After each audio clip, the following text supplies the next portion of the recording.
Ayan, so umuwi na ako dito mag-isa sa bahay. Iniwan ko muna yung dalawa doon sa kabila. Kasi, ayan, so maraming puno dito. May posibleng bumagsak. So, thanks God naman, hindi naman siya bumagsak kagabi. Akala ko babagsak. Mas maganda ng alerto, no? Yes, isa bumagsak na bago tayo aalis.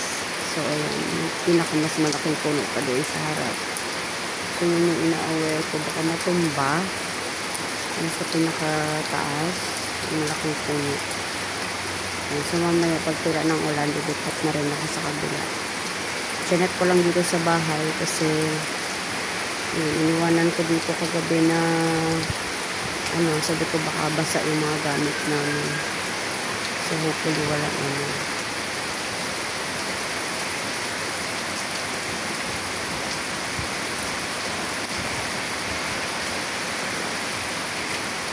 so walang signal talaga ngayon, guys. Yes, November. Ayan o, lakas ng hangin, guys. Kita nyo.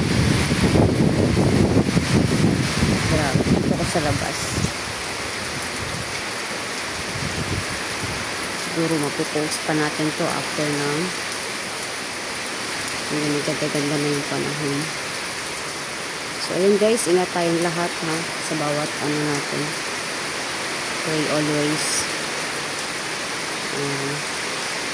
God bless, guys.